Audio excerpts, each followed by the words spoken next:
Hello and welcome to the Good Old Days of Radio Show. This is John Tefteller, your host.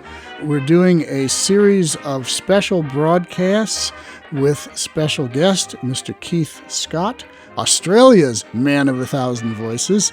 And Keith has agreed to be with us for 10 episodes of the Good Old Days of Radio Show. We heard the Stan Freberg show last week with his first appearance here. Keith's, not Stan Freberg's, and we're here now for show number 2, and show number 2 is going to feature the Mel Blanc radio show, which, as I said last week, I wasn't aware until very recently that Mel Blanc had his own show. I knew he was on with Jack Benny, and he did lots and lots of other radio as a voice and as a character, but it wasn't until fairly recently that I knew that he had his own radio program. Of course, our guest Keith Scott knows this and knows that he had his own radio program and knows all about it. So I'm going to turn it over to Keith, and he can tell you all about the Mel Blanc radio show, and then we'll listen to one. Thanks, John. It's great to be back again. And yes, Mel Blanc had become, by the mid-1940s, thanks to Jack Benny mainly, known by the public, which was kind of unusual in those days that a supporting radio actor was known by the public. It was in 1944, after doing cartoons for 7 years, that he began getting screen credit, which was a most unusual thing. Jack L. Warner wanted to put him under contract in 1941 because he had become the voices of all these great theatrical characters like Bugs Bunny, Daffy Duck, Porky Pig, and many others. And they were by far the most popular cartoons in the 1940s of any of the cartoon studios. They were the most adult humor, and they were made for a general theatrical audience. We think of them today as Saturday morning kids things, but really they were never intended for that on their original release because, before television, all of these cartoon makers thought they'd be shown once and then put on a shelf for the rest of eternity. They had no idea there'd be this perpetual afterlife in all of these great cartoons. And at the same time, Mel Blanc was also doing incredibly funny supporting bit part voices on 4 major shows by the mid-40s that were making him a very handsome living. The top one of which was the Jack Benny program, then his regular appearances each week on the Burns and Allen show, the Judy Canova show, and the Abbott and Costello program. So he really had become known to the public with these crazy broad voices. And by winning a couple of Radio Life magazine awards as Best Supporting Artist of the Year each year in their annual poll, his management, I think, was approached by Colgate-Palmolive, and he ended up doing a 1-season program called The Mel Blanc Show from late 46 to the summer of 47. He did that season.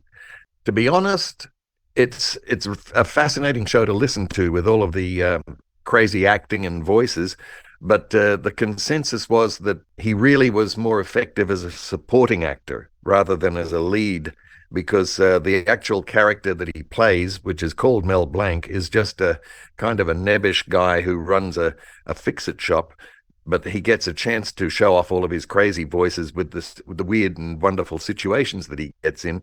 But it just really proved that, like so many of these gifted comic support people, they were much more effective knocking on Jack Benny's door and coming in as a crazy voice rather than being the lead in a sitcom. So that's the introduction to the Mel Blanc show. Somebody has to be the lead, and somebody has to be the supporting players, and if it doesn't always work, as you say, to reverse that. But we're going to see how this goes. I've never heard this. I like Mel Blanc, so we'll see what I think of this when it's done. It's from April 15th, 1947. What network is this? CBS? ABC? Where are we? This is CBS. Oh, yeah, CBS okay. At KNX. Okay, well, from CBS Radio, April 15th, Income Tax Day. I wonder if they talk about that. Income Tax Day, 1949. Here's the Mel Blanc show. 47. Or 47, the Mel Blanc Show.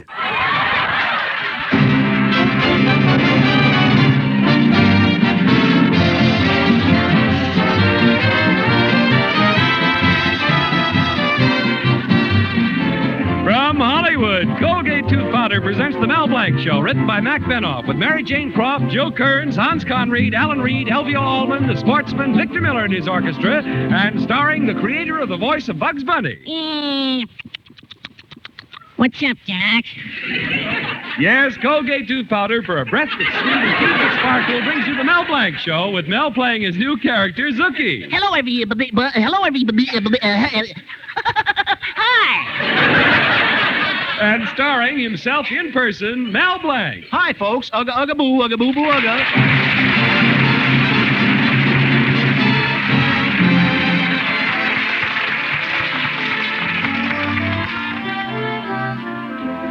April is the month for parties, and the social season in Mel Blanc's little town is in full swing. At the swanky Larchmont Country Club, the dance has been a brilliant social success, and as the young blue bloods leave the place, they try to make an impression by having the doorman call out their names to announce their expensive cars. Let's listen as the doorman's loud voice rings out. Mr. Henry DuPeister. My Cadillac, if you please. Mr. Sylvester Morgan. My Duesenberg, if you please. Mr. Mel Blanc. Piggyback, if you please. Well, as a matter of fact, Mel didn't care to make too much of an impression. He sneaked into the dance in the first place. Now let's pick up Mel the next day. He's in his fix-it shop speaking to his girl, Betty Colby, of more reasonable things. Betty, how's about going to the movies with me tonight?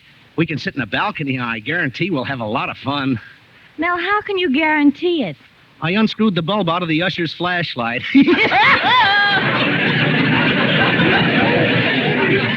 No, Mel, not tonight. Oh, I know why. You're still mad at me because of what happened in the movies last week. The way I hugged and squeezed and kissed, and then I remembered we didn't get two seats together. Anyway, Mel, the reason I can't go with you is because Father is tendering a very important social event tonight. I'm sorry, Mel, but you're not invited. Not invited? No. But, Betty, why not? I'm the same as anybody else. I'm as good as you are. After all, I breathe the same air you do. I see the same movies you do. When we go out to dinner, I pay half the check just like you do. No, Mel, it's not that. It's just that Father thinks the things you do at parties are so ridiculous. Like that Scotchman imitation at the last party. Putting on a skirt and instead of a bagpipe blowing into a vacuum cleaner. Well, they all laughed. Especially when someone plugged in the vacuum cleaner and it took me 3 hours to fight my way out of the bag. Well, you see, it's just things like that that make Daddy so provoked. When Father's invited the cream of society, he can't take chances. Oh, I'm sorry, Mel, but it's time for me to go. We're cocktailing at 5 and hors d'oeuvring at 7. Well, stay with me, Betty. I'm bubblegumming at 9. Well, here comes your father now. Oh, hello, Pater. Hello, Data. Dater. Oh, Brader. Oh. Quiet. Mel Blanc, you idiot. I told you to fix my ice cream freezer for the party. But what did you do to it? Well, Mr. Colby, I didn't have all the parts, so I put in some coils from a beer pipe. Anything wrong? Anything wrong, he says. You moron. All the ice cream I sold today has a head on it. Acme Pistachio. Look, Mr. Colby. Oh, quiet, you idiot. Well, no, I can't be angry today. I'm having the most distinguished people in town at my party tonight. I'm breaking into society, and the food I'm serving, caviar, pheasant. Tonight I'll have the biggest spread in town. Well, what's the matter with the one you got?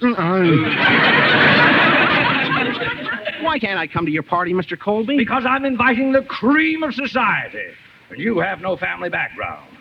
Why, my grandfather fought for the South in the Civil War. I can still show you the bullet holes in his Confederate suit. Well, my grandfather fought for the North. I can still show you the holes in his Union suit. Oh.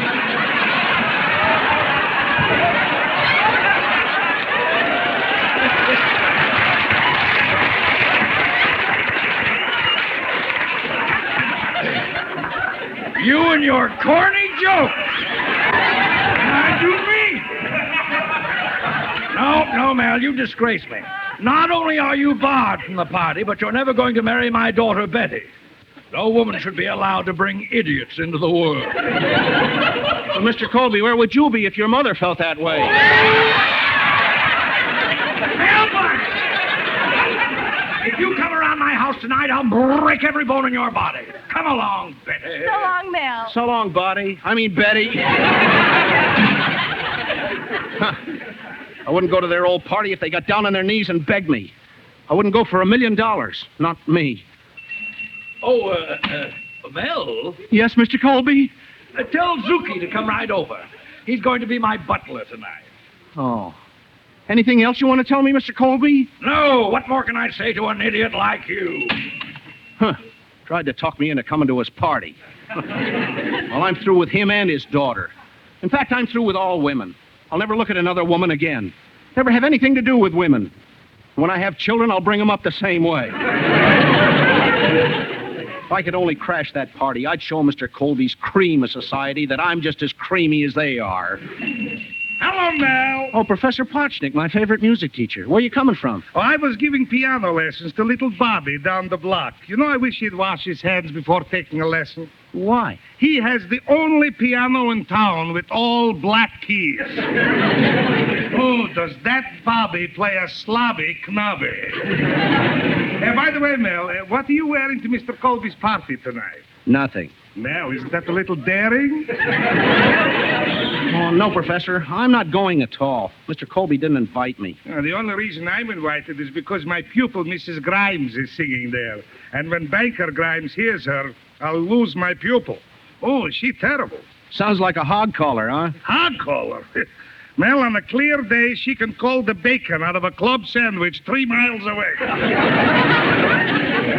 Oh, she can't be that bad. Mel, the last time she is singing was at a Thanksgiving dinner. How was she? All I know is that the turkey kept stuffing the dressing in his ear. I'm asking you to sing with pear-shaped tones, and what is coming out? Fruit salad. I'm worried, Mel. I can't afford to lose my star pupil. After all, that's my bread and borscht. Well, I'm worse off than you are, Professor. I'm losing my girl. Mel, I know just how you feel. I remember when I was married to my wife. If I left her for a second, she said, "By George, I'm going to miss you. By George, I'm going to be lonely." One time I went on a trip, and when I got back, she was gone. Where was she? By George. Say, Mel, look, if you pretended you were a music critic, I could get you into the party. Yeah? Sure, you could tell Banker Grimes his wife has a wonderful voice. Yeah, I could save your pupil and at the same time watch Betty. Professor, that's wonderful. Well, it's a deal. I'll see you later and we'll go to Colby's party together. Goodbye. Goodbye.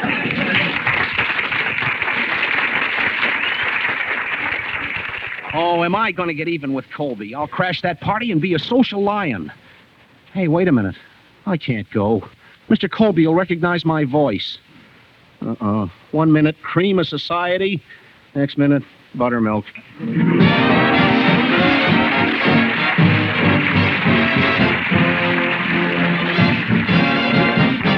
Use Colgate tooth powder, keep smiling just right. Use it each morning and use it each night. It cleans your teeth, makes breath so sweet. Use Colgate tooth powder. Want teeth that sparkle and dazzle, a breath that's fresh and sweet? Then try Colgate tooth powder. For the new all-purpose Colgate tooth powder cleans your teeth and sweetens your breath. Yes, this new all-purpose tooth powder produces an amazingly rich, active foam that's marvelously effective. Every time you brush your teeth with this new all-purpose Colgate tooth powder, your whole mouth feels clean, sweet, fresh. Your teeth regain their natural sparkle. It's been proved in 7 cases out of 10 that Colgate tooth powder instantly stops unpleasing breath that originates in the mouth. And as for cleaning, you can depend on Colgate tooth powder revealing the natural brilliance of your teeth. Yes, Colgate tooth powder, the new all-purpose tooth powder, does everything you can expect or ask of a dentifrice. Try Colgate tooth powder today for teeth that sparkle and a breath that's sweet. Use Colgate tooth powder. And now, Victor Miller, the sportsman, and that great Come and Get It Day.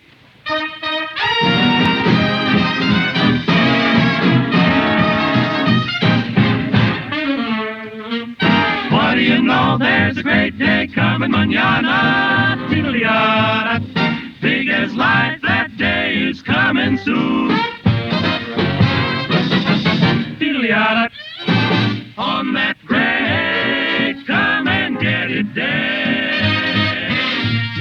fun when worry is done and money is had.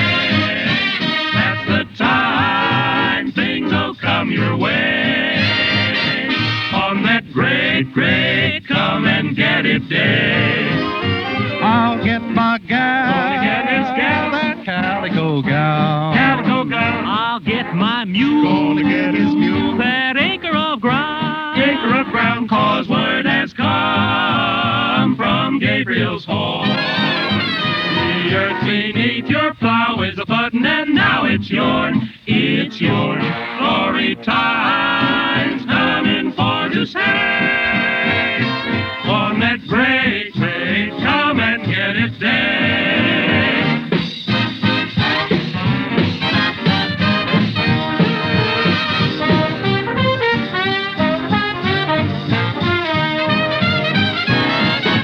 What do you know? There's a great day coming, manana, chiliana. Big as life, that day is coming soon. Glory time's coming for to stay.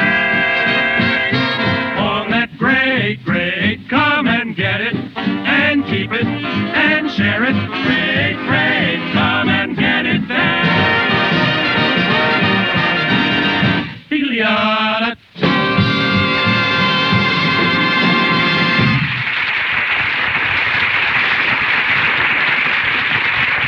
And now back to Mel Blanc, who has a problem, how not to be Mel Blanc. Mel wants to crash Mr. Colby's party to prove he's socially acceptable and help out his friend Professor Potchnick, the music teacher. He still doesn't know how he's going to do it, and while he's thinking about it, he's busy in his fix-it shop hanging up a picture.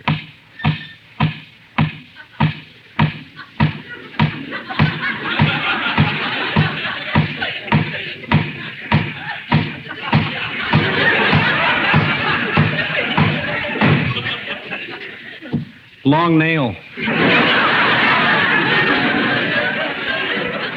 Gosh, how am I going to get into that party? Oh, here comes my lodge president, Mr. Cushing. Hello there. Greetings, mighty zebra. Ugga, boo, ugga. Mighty potentate, how's your little hummingbird? Mel, if you're referring to my wife, the word is bat. Matter of fact, Mel, she's a cross between a gull and a loon. A goon.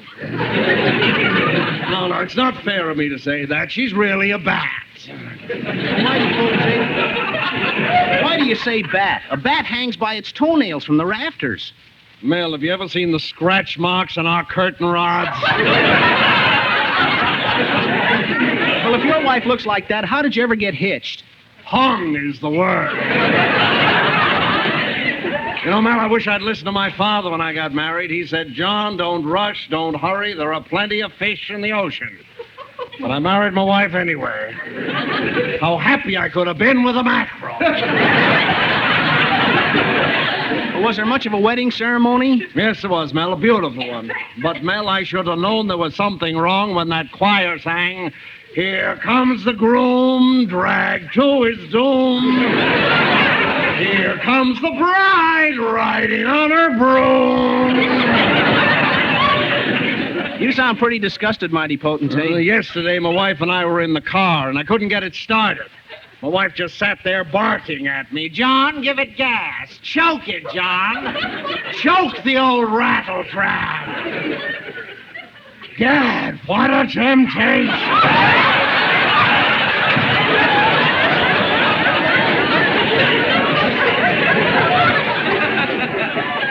But I don't know why I'm telling you all this. It's just that I've got low in the dog.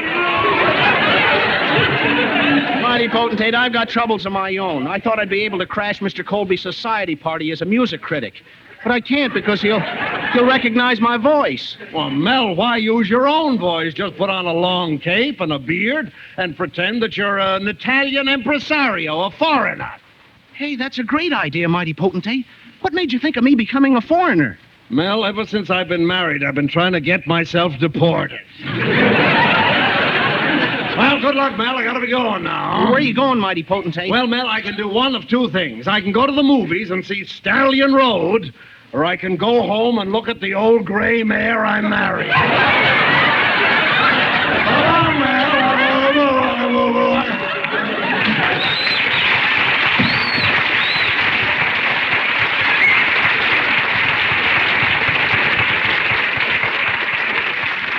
Say, that's a great idea. I'd better send Zuki to tell Professor Potchnik I'm going to the party as an Italian impresario. Oh, I just remembered. Zuki is working over at Colby's house as a butler. I wonder how he's doing.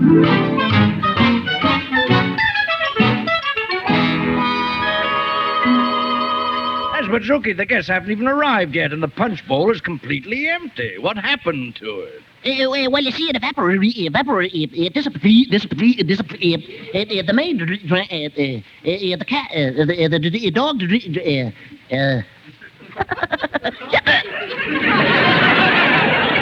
Oh, well, Zuki, I'll forgive you for that. Oh, that's very nice of you, Mr. Colby. Nice punch, too. Now, Zuki, you got to set the table. Do you know which side to put the knives and forks on? Oh, sure. I put the knives on the the forks go in the well, the big spoon goes in the let them eat with their hands. Now, Zuki, stop this fooling around. Remember, the cream of society will be here, and I want everything to be just right. Now, what will you do after dinner is over? Well, I'll clean the state. I'll pick up the I'll search everybody for the silverware.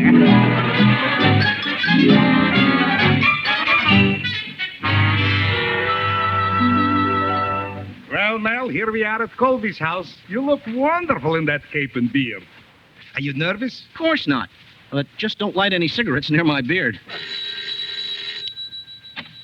Oh, it's Banker Grimes. Where's Mr. Colby? Oh, Professor Potchnik, come in. Mr. Colby is in the kitchen. Oh, I see you brought a very distinguished friend. I want you to meet Italy's greatest impresario, Salvatore Pastagazuka. Well, Maestro Pasta, yes. Well, sir, as we say in Spanish, buenas noches. And as we say in Italian, a chicken a cacciatore.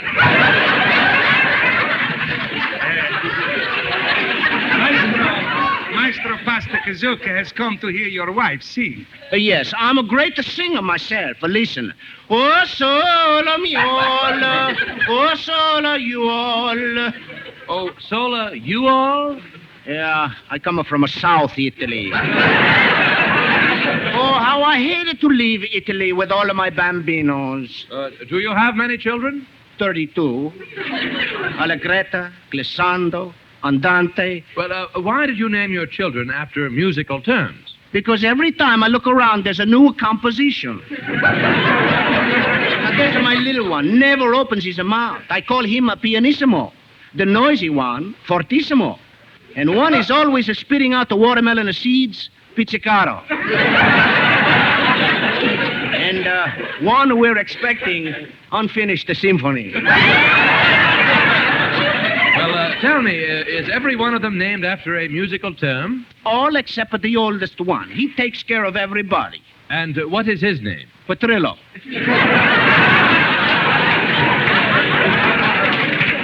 You know what they call me over there? Local 802.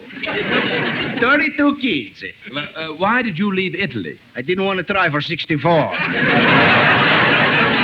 I come to hear singing. Where's the prima donkey? I mean, the prima donna. Oh, yes, my wife. There she is. Oh, darling. Oh, yeah!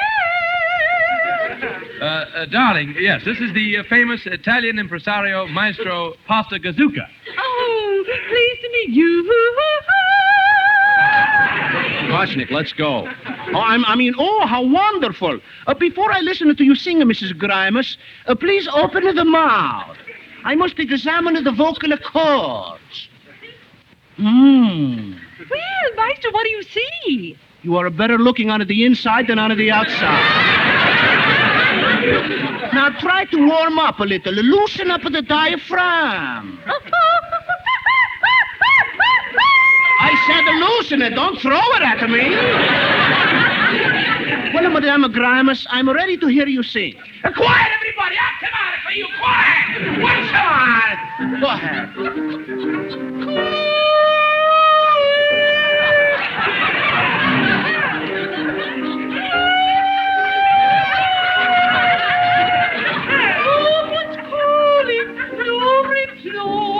Sure, Oh, there's no reply. Everybody dropped it there. Night shades falling, weary Professor Kotsnick, is this what you've been teaching my wife? From now on, sir, no more lessons. How dare you interrupt her? She's wonderful. Oh, yes, look at the food on the table. The pig's feet just got up and walked away. That's ridiculous. Madame, continue the song.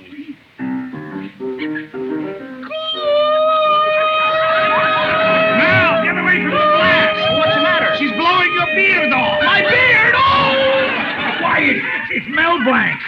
You've ruined my party. I'll break every bone in your body. You'll do nothing of the kind, Colby. Mel, let me tell you, that was a wonderful impersonation. You liked it, Banker Grimes? Yes, I did. You changed a boring party into a wonderful evening. Well, Mel, my son, come and join us at dinner. Oh, Captain Ivy, I'm hungry. Announce the dinner, Zuki. Oh, all right. Dinner is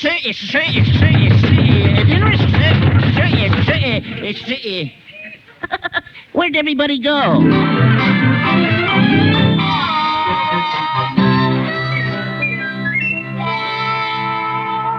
Ah, Mr. Colby, that was a wonderful dinner. And, Mel, you must come to my house some evening. Oh, such wonderful impersonations. Thanks, Banker Grimes. What do you think, Betty? Oh, gosh, Mel, you're wonderful. He's colossal. And Mrs. Grimes, don't forget the lesson tomorrow. Bring your tonsils and $10. Oh,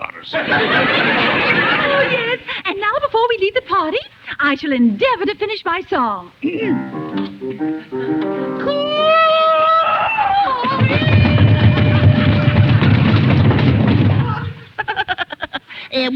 Where'd everybody go?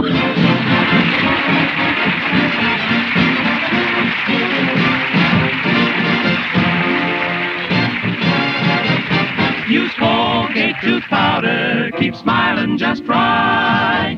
Use it each morning and use it each night. It cleans your teeth, makes breath so sweet. Use Colgate tooth powder. Do you want a dentifrice that does right by your teeth and your breath? Well, it's Colgate Tooth Powder, the all-purpose tooth powder. It foams into action, swirls around your mouth, sweetens, freshens, gives your breath a wholesome lift. Yes, in 7 cases out of 10, it's been proved that Colgate Tooth Powder instantly stops unpleasing breath that originates in the mouth. And what a wonderful job it does on your teeth. Really a dazzling performance. Colgate Tooth Powder cleans teeth beautifully, reveals their natural brilliance. That makes a flashing smile. So for teeth that naturally sparkle and a breath that's sweet, use Colgate Tooth Powder. Use Colgate tooth powder.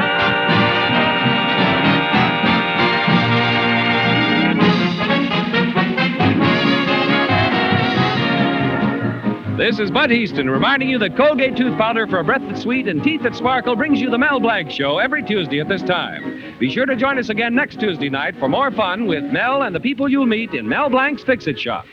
Say hello to Halo Shampoo for naturally bright and beautiful hair. Remember, even finest soaps and soap shampoos hide the natural luster of your hair with dulling soap film. But Halo Shampoo contains no soap, therefore leaves no dulling soap film. Even in hardest water, Halo makes oceans of rich, fragrant lather, quickly banishes loose dandruff and dirt. Halo needs no lemon or vinegar rinse. Say hello to Halo and goodbye to dulling soap film. Get Halo Shampoo at any cosmetic counter. Remember, Mel Blanc at the same time every Tuesday night. This is CBS, the Columbia Broadcasting System.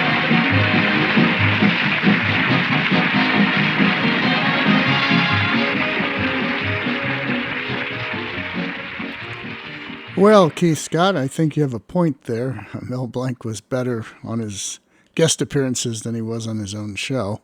It's not terrible, but it certainly doesn't have the punch and the bite of his characters when they appear with other people's within other people's programs. They're just like a quick cartoon voice, a one-off cartoon voice that was never a regular one compared to the characters like Professor LeBlanc on the Jack Benny program and so on. And also, it's a fun show to listen to, and it's very broad. It's almost like listening to a cartoon on radio because everyone has to match Mel Blanc's broadness, that crazy quality that he has. So Hans Conried, Joe Kearns, they're all sort of really mugging and really yelling and hamming it screaming. up on that show. Yes, Yeah, hamming it up. Yeah. Yes, they were. But really, that show, I chose that also because he did surround himself with people who were not only great radio comics, but also did a lot of animation work, which helps the theme of our 10 shows. And Sure. so we have, as semi-regulars each week, we have Hans Conried, who was, became famous as Captain Hook in Disney's Peter Pan. And, Alan Reed, who was Professor Potchnick on that show. Alan Reed ended up playing Fred Flintstone, and Mel was Barney Rubble to Fred Flintstone. So it's weird hearing them, 13 years before the Flintstones doing these characters together. Another one who wasn't credited on that show was Jim Backus, who became Mr. Magoo in cartoons. And was he in what we just listened to? Jim Backus was in this? Yeah, Oh. he was the one playing Banker Grimes. Okay. That sort of upper crust voice. And then the lady who played his wife in that one with the terrible singing voice was Elvia Allman, who was such a great, radio comedian. And she goes back to, would you believe, 1932. She was playing Clarabelle Cow for Disney. So, Yeah, there's, I think, a 1929 record of something that I have somewhere that has Elvia Allman on it. So, wow. Yeah. She goes back to the late 20s in radio. And she was still around. Yes, I'd love to hear that one day. Yeah. She was still around in the 90s for Pacific Pioneer Broadcasters Nostalgia Nights and things.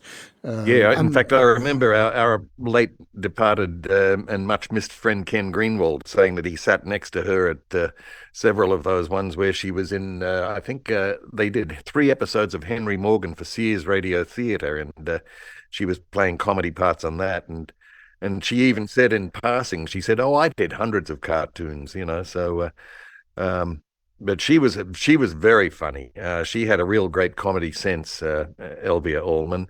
Again, like all these great radio people who did animation work as well, like Sarah Berner and B. Benaderet, who were the 2 telephone operators on the Jack Benny program. All of them had such distinctive voices and great comedy delivery. There was a reference several times on this particular show, Ugga, Ugga, Boo, Ugga, Boo, Boo, Ugga. Isn't that a Spike Jones record? It became one. Yeah, it became one. Okay. I the think Spike they Jones did it record because of this. Okay. This radio show, it was because the writer Mac Venoff had created this mythical lodge that Mel belonged to with Professor Potchnick and these other characters, and their secret password was Ugga, Ugga, Boo, Ugga, Boo, Boo, Ugga. The clever people in Spike Jones's band decided to make that into a novelty song. Okay, I didn't know which came first, the chicken or the egg with this, but that's right. That answers that, because I caught that right away. It's like, wait, I know that from a Spike Jones song. So exactly, yeah, and even the regular vocal group on the Mel Blanc show was the Sportsman Quartet, who were, of course, Jack Benny's famous quartet, and they were funnier even on the Jack Benny show doing comedy music. But I still like the Mel Blanc show because it's so weird hearing occasionally he will do Bugs Bunny on the show, or the Zuki character is obviously based on a caffeine version of Porky Pig. Was in the fixed job, I'm the president. The president. It's like his voice is being mechanically sped, but it's really not. He's doing it live. Right. No. Yeah, all that was live. They didn't mechanically speed him up. He knew how to do it on his own. Interesting. Well, they did in the cartoons, of course. They had to for Tweety and some of those baby voices. But that was kind of well known that they were. Wait a minute. You're spoiling me with these facts.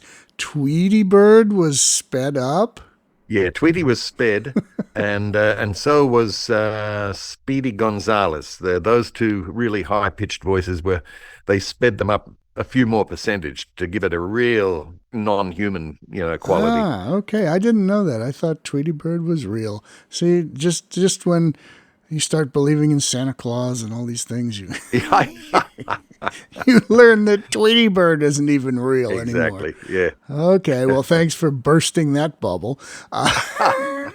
Okay, so as I asked you towards the end of the last program, did you ever meet Mel Blanc and tell us some Mel Blanc stories if you did?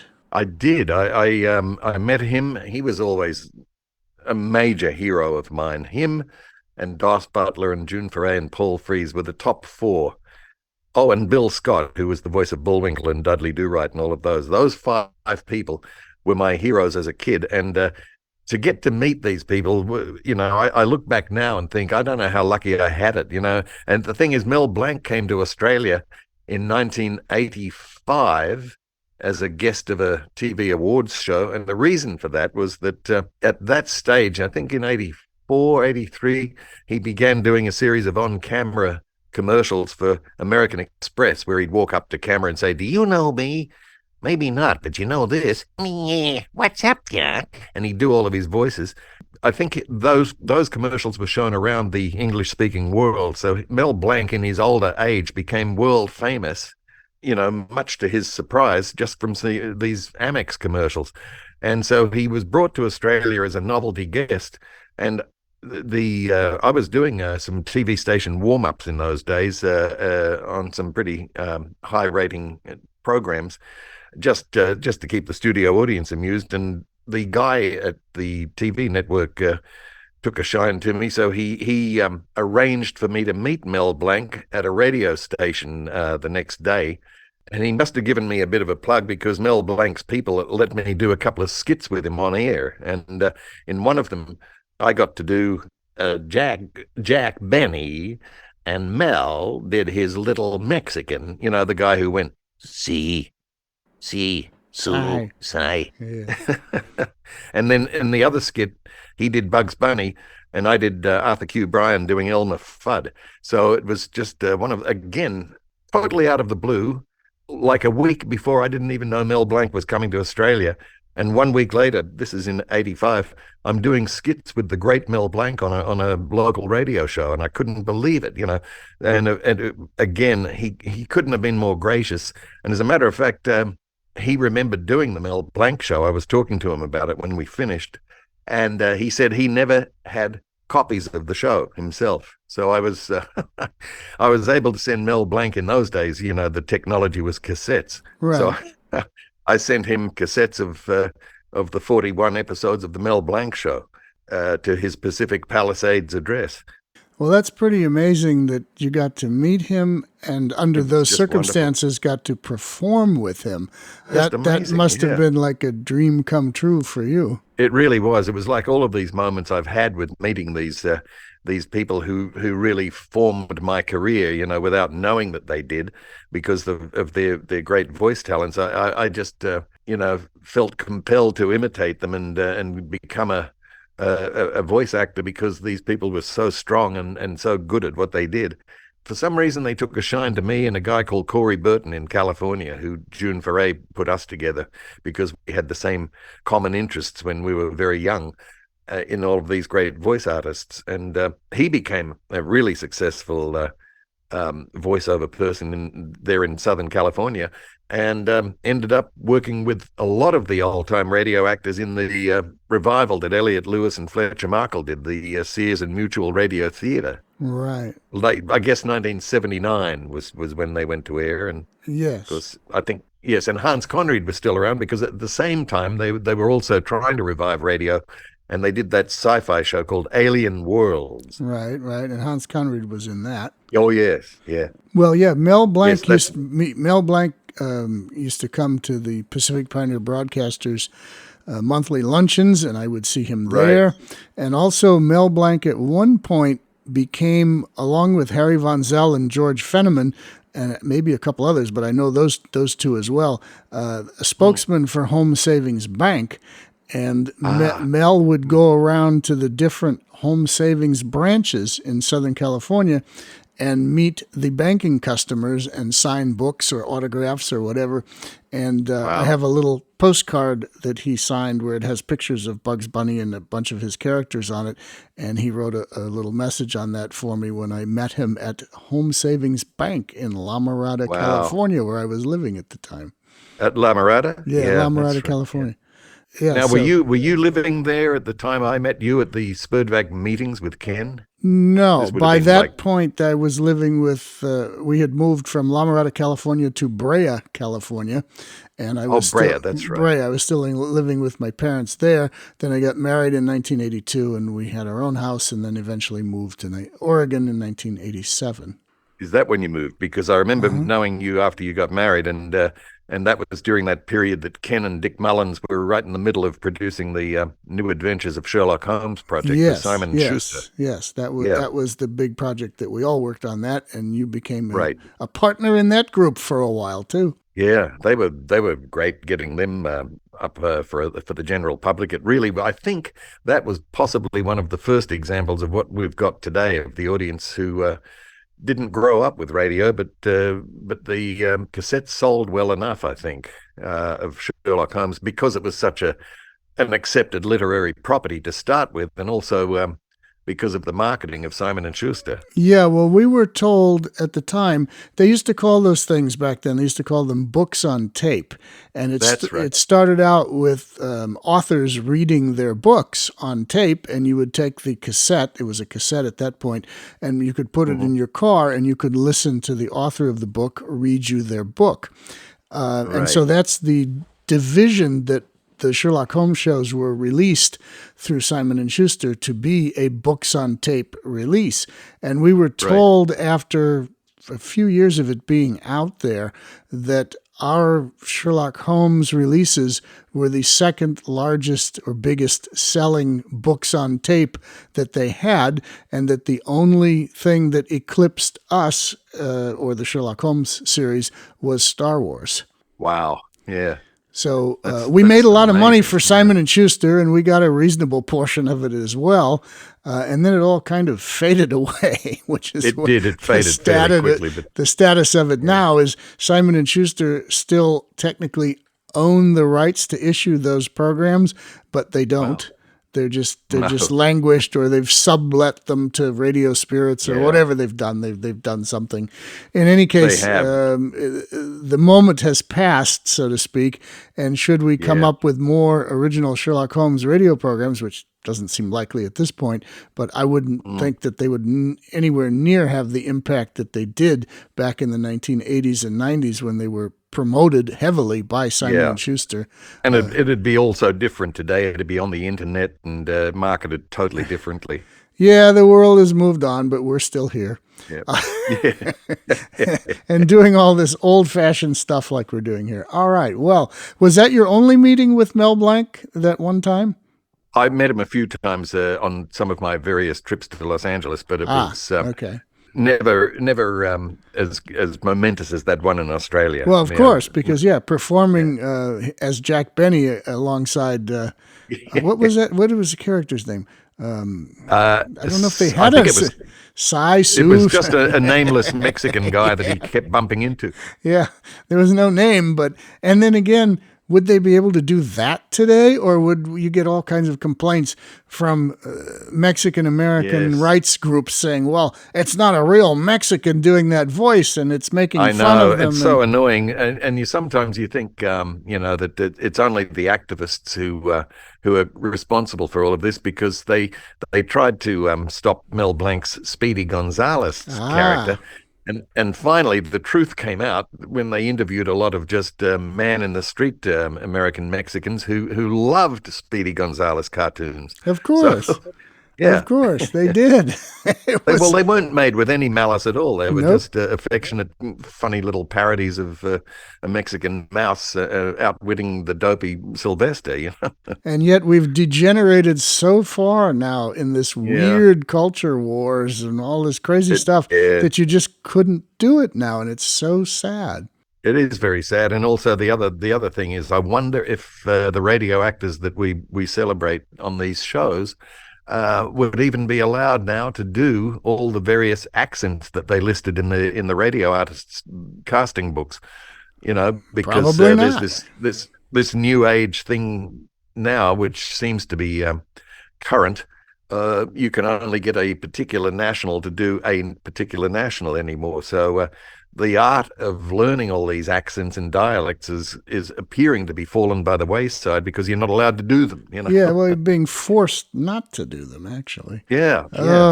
Oh well, we won't get I think too far there'll be off on that. There'll be a rebellion. There always is. There's always a change of attitude after a period of time. Yeah, well, the pendulum needs to swing.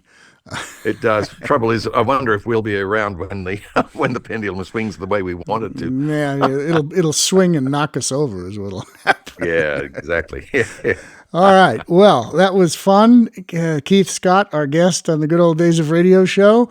We will be back next Tuesday with another program, and Keith will be back with us. What is our show for next week to tease everyone? I think next week it'll be kind of a change of mood. It'll be the more prestigious Lux Radio Theatre, which is like a 1-hour presentation.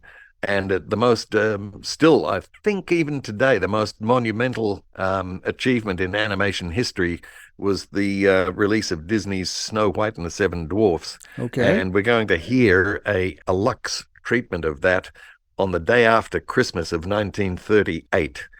And Walt Disney himself becomes the guest at the end, speaking with Cecil B. DeMille. Okay, well, everybody should look forward to that if they have not heard it. And even if they've heard it, give it another listen because you're going to hear it in, I think, much better sparkling audio quality than you may have heard elsewhere. Because here on the Good Old Days of Radio show, we do our very best to play programs either directly from the original transcription discs or as close as we can get so that they have the finest sound available. Well, that was a great copy of the Mel Blanc show, by the way. That was the most sparkling one I've heard. All right, so back next week with Snow White and Lux Radio Theater. Thanks to Keith Scott for appearing with us here again today. Before you go, one more plug for your book. Yes, Cartoon Voices of the Golden Age, 1930 to 1970, and it's a study of all of the great people who did animated cartoons in the 1930s to the 50s, who also were radio actors. So there's a great connection to this podcast. And they finally get credited. Okay. In the book. Available from Bear Manor Books, bearmaноrbooks.com, and if you have to, Amazon.com. Until next week, thank you, Keith Scott, for your appearance here today. We'll be back with you next week on Lux Radio Theater's Snow White. This is John Tefteller in the Good Old Days of Radio show saying goodbye.